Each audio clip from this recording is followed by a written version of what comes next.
रामकृष्ण हरी मंडळी, मी विद्या देशपांडे तुमचं स्वागत करते माझ्या अजून एका नवीन ब्लॉगमध्ये. तर काल म्हणजे तसं तर मी खोटंच बोलले होते. आता इथून पुढे ठरवलं की कोणाला काही खरं सांगायचंच नाही. खरंच काही लोकांना बऱ्याच साऱ्या गोष्टी लोक लपवून ठेवतात त्यांच्यापासून. आणि माझं असं आहे, मला चोरून पोळी खा म्हणले ना की मी बोंबलून गुळवणी मागते. लई सारे अनुभव आले एवढ्यामध्ये. लोक एवढी झापी टाईपमध्ये लोक आहेत की लोक त्यांच्या काही गोष्टी सांगत नाहीत. अरे यार, मला 3000 रुपये आले पण नाहीत त्या लाडकी बहीण योजनेचे. काही लोकांना आले पण लोकांना खर्च पण करून झाले. आणि मी बावळटला त्यांना मेसेज करणार होते, त्यांना म्हणजे जे माझेच आहेत सगळे आपले म्हणणारे, त्यांना मी मेसेज करणार होते की तुम्ही फॉर्म भरला का. मग मला आधीच कळलं, त्याच्या आधीच आदल्या दिवशी जस्ट मला कळलं की त्यांचे पैसे आलेले पण आहेत. मग माझं हे असे, माझं कुठलं असलं की बोंबलूनच सांगायचं. आता हा माझा विषय आहे. तर आता हे शिवम दिसतोय, तुम्ही जरा शिवमला इग्नोर करा. मी त्याला म्हणत होते तू इथं फिरू नको 100वर, तरी तो आलाय. तर माझे मिस्टर गेले होते. आता हा विषय फिरला का, तर माझे मिस्टर गेले होते तसं तर गावाला गेले होते. म्हणजे गावाला आमच्या उडीत करायचा होता म्हणून माझे सासू सासरे आता थकलेले पण आहेत.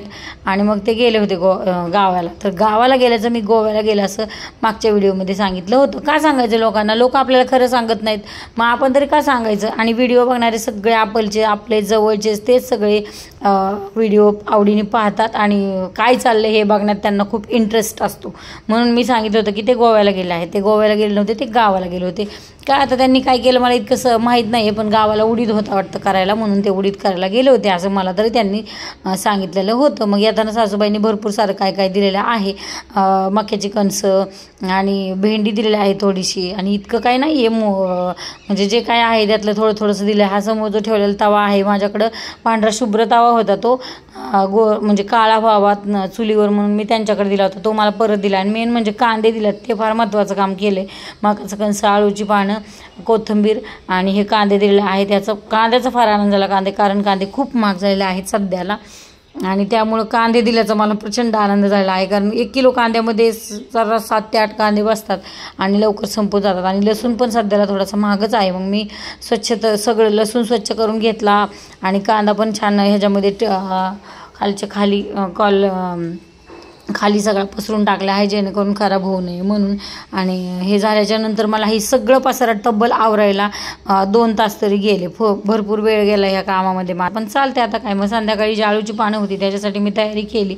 त्याच्यामध्ये लसूण, जिरा, ओवा आणि हिरवी मिरची घातली आणि थोडंसं तीळ, लिंबू, हिंग, जिरा पावडर आणि हळद घातली थोडीशी. आणि अशा प्रकारे मी आळूची पानं करायला घेतली. पण आता इतकं संध्याकाळची गडबड होती ना, इथं कार्यक्रम असतो मंडळामध्ये.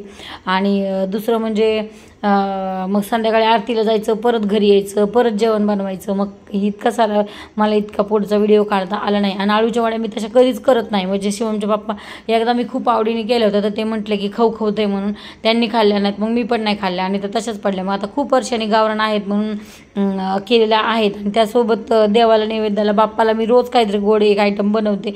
तर आज मी बनवत आहे गुलाबजाम शिवमच्या पप्पाला आवडतात आणि शिवम कधीतरी खातो. तर आळूच्या वड्या इडलीच्या कुकरमध्ये छान उकडून घेतल्या आणि छान त्यांना तळून घेतलेलं आहे. आणि ह्या आळूच्या वड्या विशेष म्हणजे आता त्यांच्या गावच्या होत्या म्हणून की काय इतक्या आवडीने खाल्ल्यात का नाही की काल ठेवल्याच नाहीत. म्हणजे आता काल ते 7-8 पानं आहेत, त्याची मी आज पण अजून करून टाकणार आहे जेणेकरून ते वायाला जाणार नाहीत पानं. आता आळूच्या पानाचं फदफद होतं म्हणे, ते पण मी कधी केलेलं नाही आहे, पण मी आता ट्राय करून बघत आहे. तर हे गुलाबजाम पण करून झालेले आहेत. आता बरेच सारे झालेले आहेत.